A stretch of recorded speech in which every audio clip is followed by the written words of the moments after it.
all the things you should do if you want to have no friends and you want to die alone and you want to have a miserable life. You're winning at being able to ruin your work if you have no idea what the agent is seeing. You have no idea what your AI knows, and you have no shared mental model, right? Because you're like 4 hours in, context has been compacted 4 times, and you've stuffed in so many skills that you have no idea what's activating at any given point in time. And this is one easy way to ensure that when your work actually works, you got lucky. My name is Rishi. I run a company called Southbridge, small team. We work on effectively making data agents, right? What do I mean by that? Is just automating the process of data engineering end to end. And I want to say I didn't know how difficult that was when we started, but I kind of did, because that's what I did for the previous 5 to 6 years with much larger teams, right? Because despite all the advancements we've gotten in technology, AI, XYZ, the process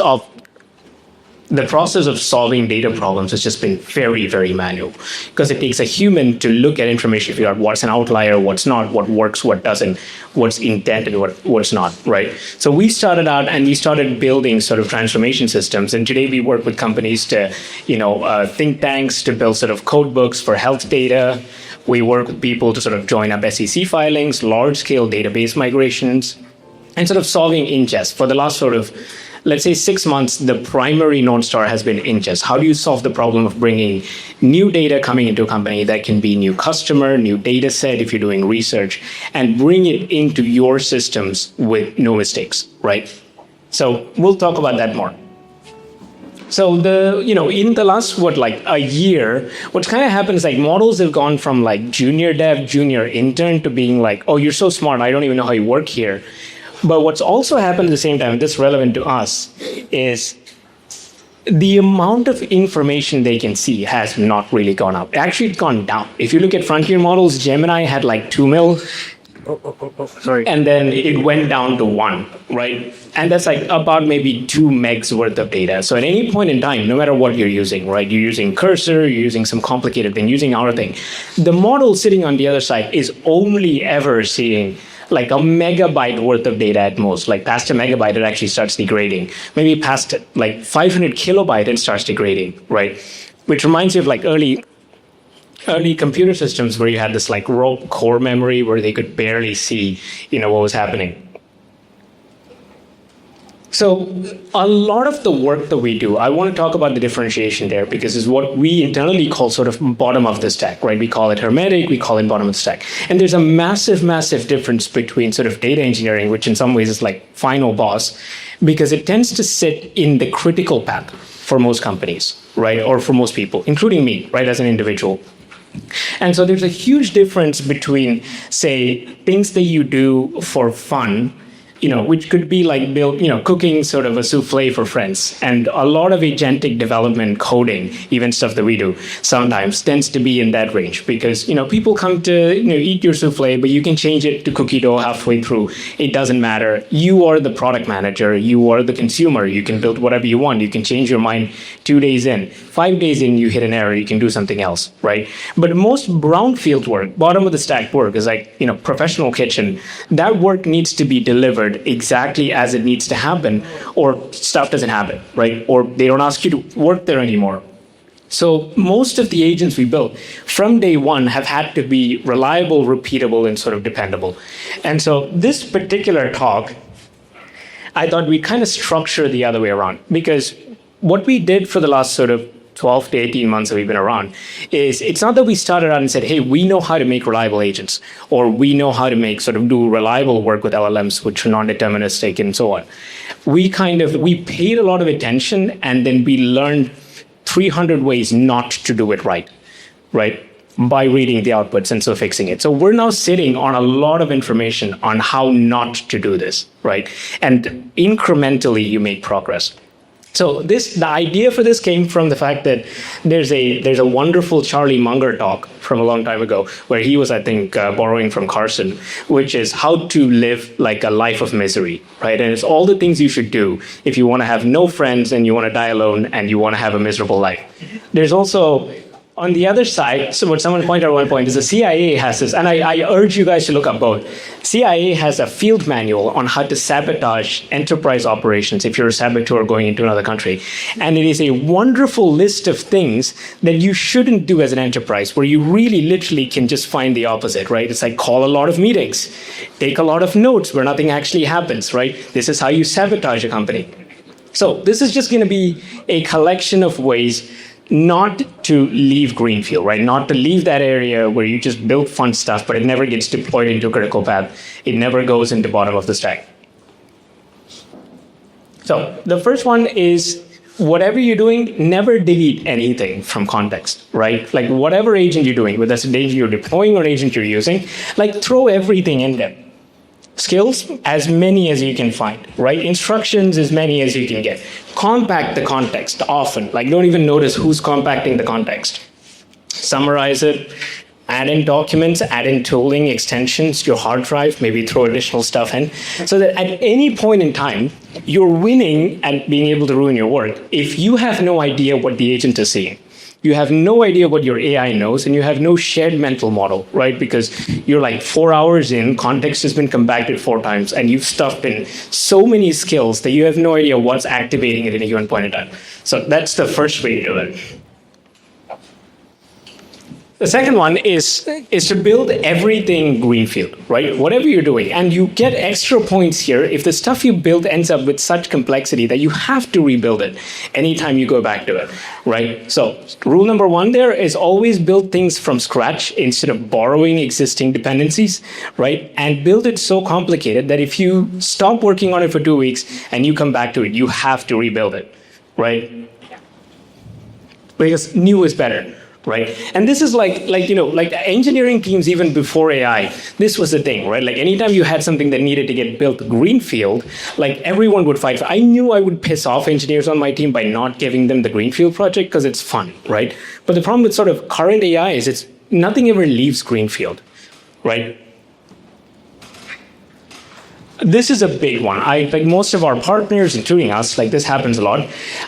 Pass everything through a model, right? Like vibe your skills in terms of how you do stuff, and then give it to your coworkers, and then have them pass it through a model to summarize so they can understand it, and then have them pass it through another model to write to their hard drive. And then when someone else goes, hey, how'd you do that thing? Pass them that sort of vibed version of it so they can pass it through another model to look at it, right? So that by the time you have something resembling organizational knowledge, it's been passed through a model so many times, and wonderfully, each time your ratio of signal-to-slop gets a little bit, worse and a little bit worse, and by the end of it, it's whatever hopefully Opus, thought was the right thing to do, right, in that moment in time. Which, like, God help you if you're not using Opus when you do this. Codex. Codex actually will do this even without asking. I don't know if you guys have noticed it. The OpenAI models tend to be very opinionated and like a very senior engineer that knows they're senior to you kind of vibe, where they will actively rewrite stuff because they're like, because that was better, right?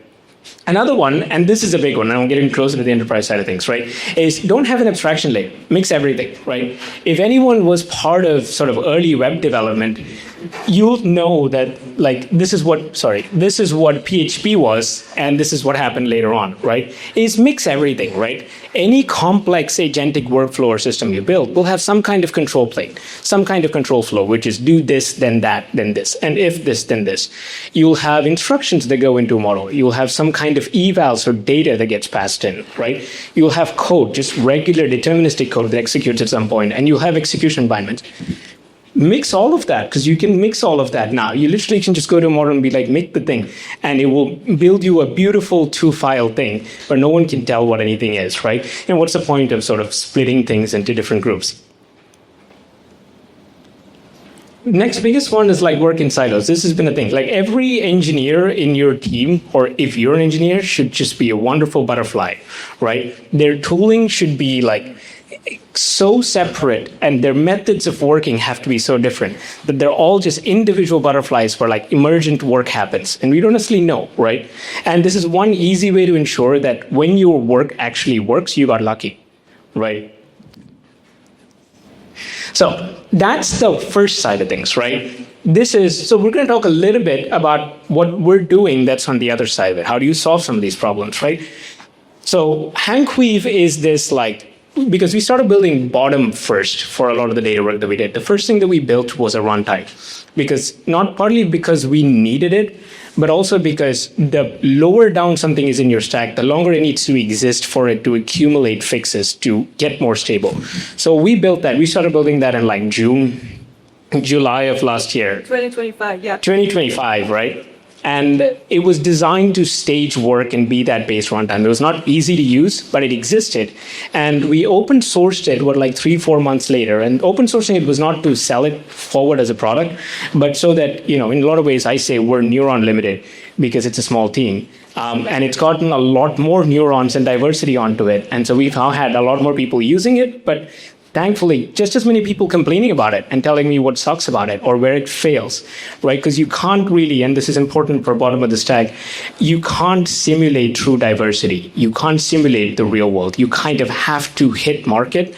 You have to hit people and then go through the painful process of someone telling you, hey, this doesn't work, right?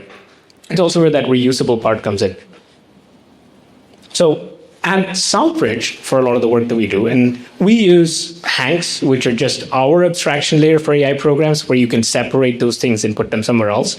They get broken down into individually sequenced units of work, where you can specify, hey, this model and this harness and do this, and this is what I expect out of it, and then sequence it this way. We have sentinels, which we build are sort of like watchdog agents to sort of watch the work happen. Those are also reusable. And then we have logs and sort of version control. Like the rule is, don't build what you can reuse, right? Because when you reuse, you get the benefit of the last person and you get to benefit them by fixing something for them, right? Because most of my life and my work and our work has been fixing things and building things that can be fixed, right? Like old clothes versus fast fashion, then sort of building things greenfield. That's it. You don't have to do that, right? You don't have to use exactly that. You can do that, right? It doesn't matter. As long as, if you want to do reliable work, and I genuinely believe this, you can solve for X, Y, Z, W, and V. Pick anything, right? As long as you have an abstraction layer that you agree on and you force people to use it. It's harder than building whatever you want anytime, right? As long as you know what the different pieces are, as long as you enforce reuse over rebuild, right? I think you'll be in a good spot. So if any of that resonated or made sense or didn't, this is the time. Thank you so much. Any questions?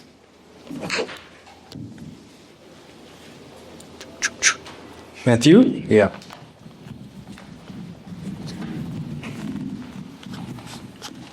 This is less a question and more an observation. Yeah. This feels very, very, very familiar to building a team for the first time and trying to get them to coordinate. Well, and a team of relative juniors who forget things, or in some ways high churn team. Or excitable. Yeah. Oh yeah. Yeah. Right?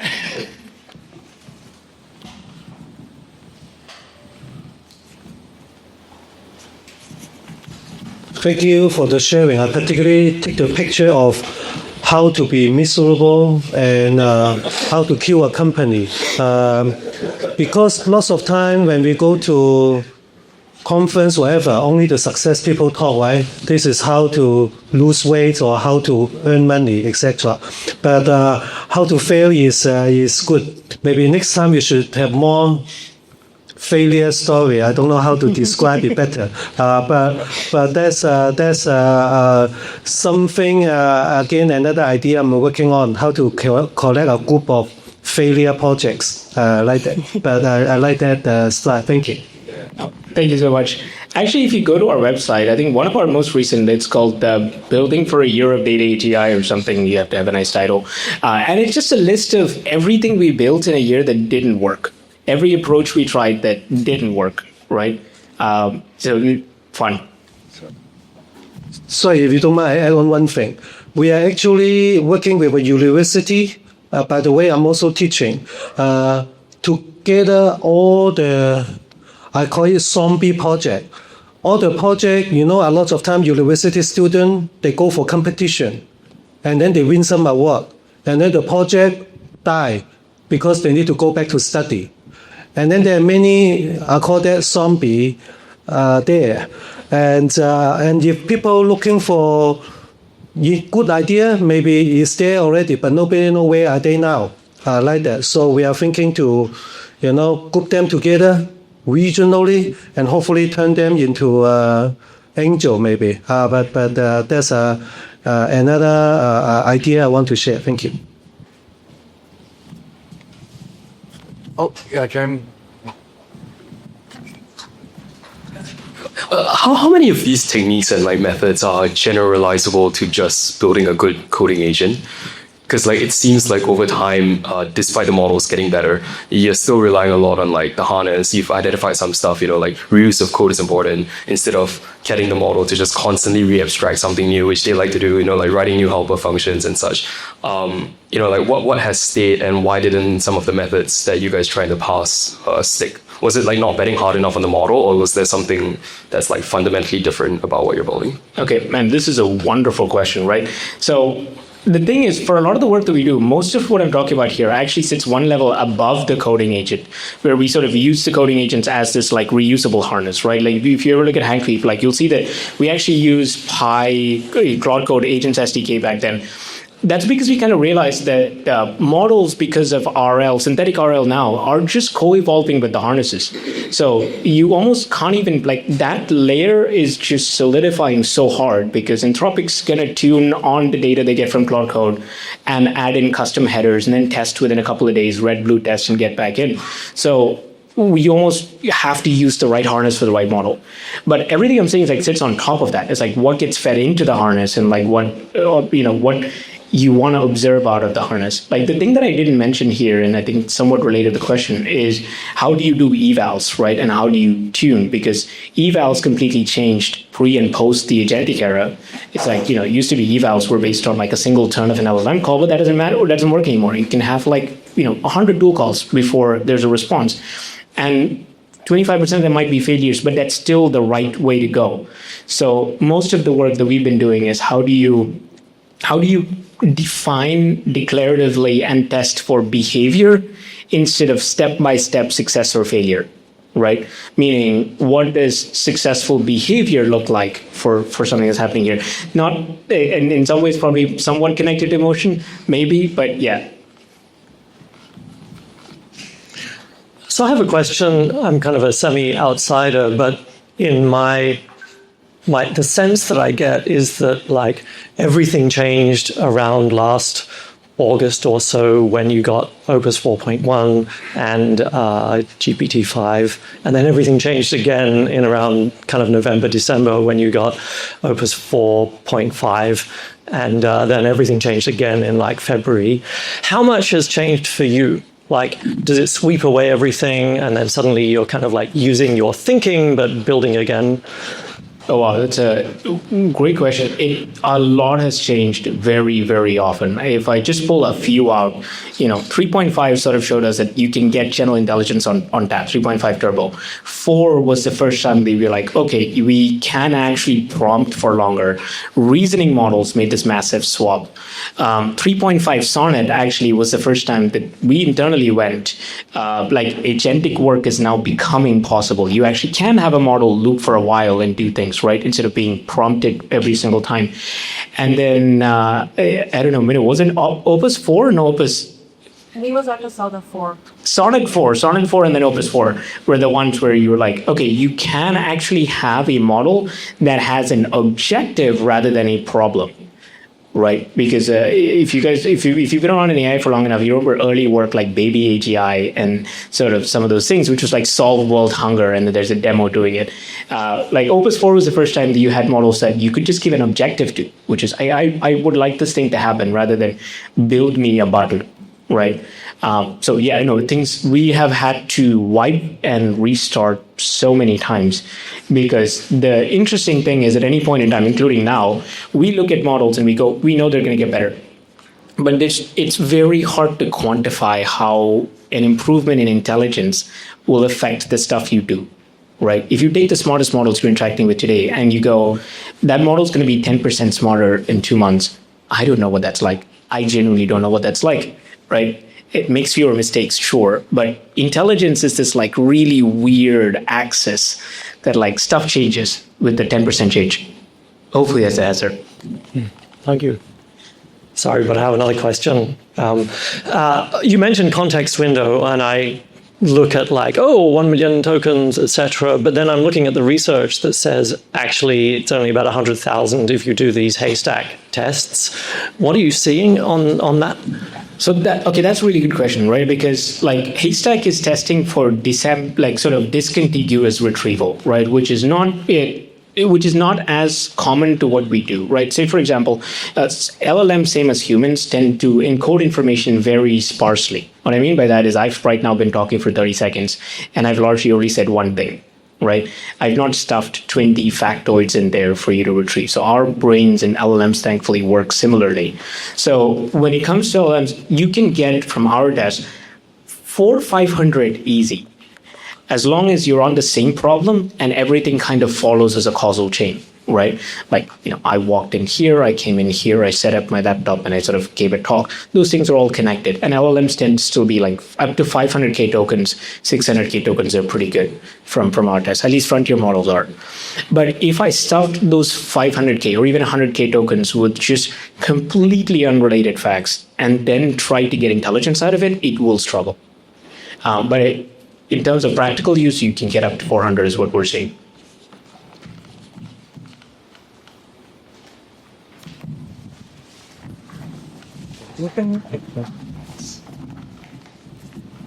Hi, I was wondering if you could, you glossed over a little bit of the HankWeave stuff there, maybe just to avoid being self-promotional. I thought, for what it's worth, the repository I was looking at for the past couple of days, and it's great. Could you maybe share in terms of understand, give a little bit more color on that, and then specifically on the sentinels and codons where they loop, like a coder reviewer loop, what would the difference be between a reviewer at the end of it versus a sentinel watching alongside? And then that hopefully will make more sense to everyone once he's given some context. Yeah, happy to. Okay, we're going to be friends. But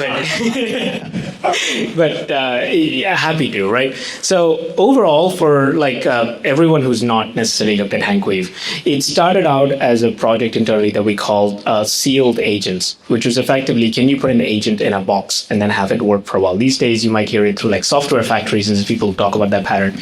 Then that worked so well for what we were doing. For data, we initially were building connectors with that, which is just, can you have a box, put a harness and an agent in there with a specification of a connector connecting to something enterprise, Apache, Spark, whatever, and their versions of it. And can you have that agent just loop until it's built the thing? And this was back in April of last year. And that worked really well. That worked incredibly well. So then we went, okay, can we sequence those boxes? And those boxes then became codons, because we went, okay, do this box, get some data out, wipe context, wipe the agent, and then can we do the next thing, right? Think in some ways N8N, right? So that's kind of how that worked. And then we started adding things like loops, and it naturally grew from there. You can take two boxes. One box might be building software. The other one might be adding a review, and then loop that. And then we started doing sentinels. Sentinels are really interesting because we started out by going, we need somebody to interface with all this data. They started out mostly as watchdogs for humans, because let's say a long agentic runs. Back in June, we had sort of agent runs that spanned 6-10 hours. And this is millions of tool calls, right? So no human can really monitor all that data or sort of watch that. So we built sort of side agents that could trigger on events happening in the main loop, meaning, hey, is there a tool call happening here, or a tool call with this wildcard or this regex, and then report on it, right? We also built it for some of our partners who are Japanese or other countries, and we went wonderful for translation. What was really interesting is they suddenly became a great way to enforce behavior back in the agentic loop. So the difference there would be, say for a reviewer that's reviewing code that's happening, a sentinel would be best to guide behavior and sort of watch out for it. So there's three ways, for example, to enforce behavior, at least the way we use it, right? So let's say, I'll take a simple example. You have an agent, coding agent that's building a task, and it keeps waffling the tests. It keeps hand waving giving the tests away, right? So there's three ways to fix it in our world. The first one is, write it in the prompt and say, don't be lazy, right? And you add a bunch of emojis, you promise to tip it $100, and then you like put a bunch of stars around it, and then you write like a really nice note being like, please, pretty please, right? That's the first way to do it. Second way to do it is let it do the thing, but the two-codon approach would be to bring somebody else in to fix it, right? Which is the equivalent of a team to the question we had, is someone comes in to just unscrew the thing that got screwed, right? You're like, let him work the way he is. That's just how he is. That's just the guy how he is. He's smart in other ways, right? But we'll bring someone else to fix it. The sentinel method is someone sitting next to you and taking notes anytime you veer in a direction that's not good. But those notes are accessible to you whenever you need to. Right, so it doesn't interrupt the agentic loop, that continues on, but you just have this thing just creating notes right on the side, and at condition breakpoints you read those notes and sort of fix things up. We found that pattern to be like incredibly effective, and cheap, because Sentinels on our side are running on like Gemini Flash, because you don't need a lot of intelligence, sadly and happily, to point out mistakes. I think we've experienced this with humans as well, right? It doesn't take a lot of intelligence to point out a mistake. You're like, oh, you didn't dot the I, or oh, that test you said you were going to make that test, but you never made that test. So that's what Sentinels are. And from a more technical perspective, it's a hook, like a trigger on the agentic loop. You say, I want you to trigger when X, Y, and Z happens, and then a single LLM call out to a file that you just append to, and that's it. Hopefully that covers it. Yeah. Just one follow-up question. When you're saying that Asian runs are 6 to 10 hours long, is that a single run without termination, or is it multiple codons stacked? Good question. It's multiple codons. It's multiple codons and steps, but still without termination. And most of the stuff that we do is going in the direction of unsupervised as much as possible. So that's why HankWeave, for example, I didn't cover as a pre-flight check part of it, where you reason about the run before you've called your first model, because kind of like Rust or a good type checker, you can catch and predict and inference 90% of problems you're going to run into before the first model's gotten involved, right? So yeah, but it is multiple codons. Amazing, thank you. Could I have a feature request, Lisa? Oh, I'd love to, yeah. I actually I have a question first. I see you are experimenting with local models, Gamma 4, you posted on LinkedIn. What are your thoughts regarding the work that you do? Efficacy, how do you integrate it into these long horizon tasks? Some thoughts, yeah. So good question, because we've had our eye on open source models from forever, right? One of my first projects was getting, I think, what was it, Dolphin, which is Mistral 1 running in the browser with WASM. And so all of the stuff in HankWeave, it fits so well with open source, because when you can run completely unsupervised for a long period of time, just do the work, that makes open source models even now cost effective, because you can load a model into a GPU, do the work, and shut it down, right? Open source models are still not as cost effective for enterprises and people like us, because you got to maintain capacity, right? Burst capacity for the whole period. So we've just been watching open source models for a long time. They're getting incredibly good. I don't know if they're going to keep accelerating now that Anthropic's cut off the distillation pipeline for open source companies. Who knows? However that was, I was happy to be a beneficiary of it, of the fact that we now had solid agentic models in the open source world. But who knows? Cool. Hi, I'm interested in the Sentinels, and you said you're using a Flash model with them. Have you come up against the challenge of how do you break the loop in terms of measuring performance of an AI system if you're using an AI system to measure the performance of the AI system? So how do you sort of, at the end of the day, stop that loop and come up with something more deterministic? Oh, man. I'll do a short version, but there's a far longer version at the very top of it. And the question there was to us, the philosophical question was, how do you use a dumber intelligence to measure the progress of a smarter intelligence? In a lot of ways, that's what you have with evals, right? Because evals, you need to run a ton of them, or even sentinels, you need to run a ton of them. So they are by definition always going to be, no matter how much better models get, a smaller in a lot of ways, dumber model with less context, right? Our thing largely has been to let models move, but just aim for behavior. So kind of like you have, like let's say, for example, you run a team, right? You can't always tell if the people on your team included are like functioning, but you can tell when someone's life isn't necessarily going on track, right? You can tell by the way if they smell, if they've showered in the morning, right? When they leave, whether you see them at the sort of water cooler. So sentinels in a lot of ways came from that thing of like, you can test and correct behavior rather than like conditional behavior rather than what's actually happening, right? Like I'll give you a real example, which is say we have an ingest pipeline that's taking any kind of data and bringing it into Postgres.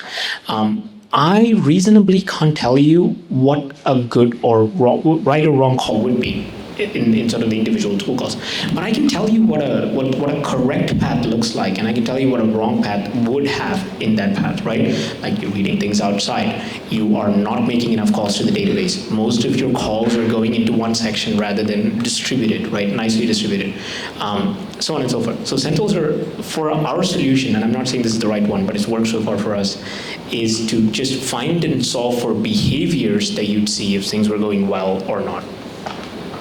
Kind of like fuzzy logic, like there's a comparison to fuzzy logic there. Maybe one last question, anyone?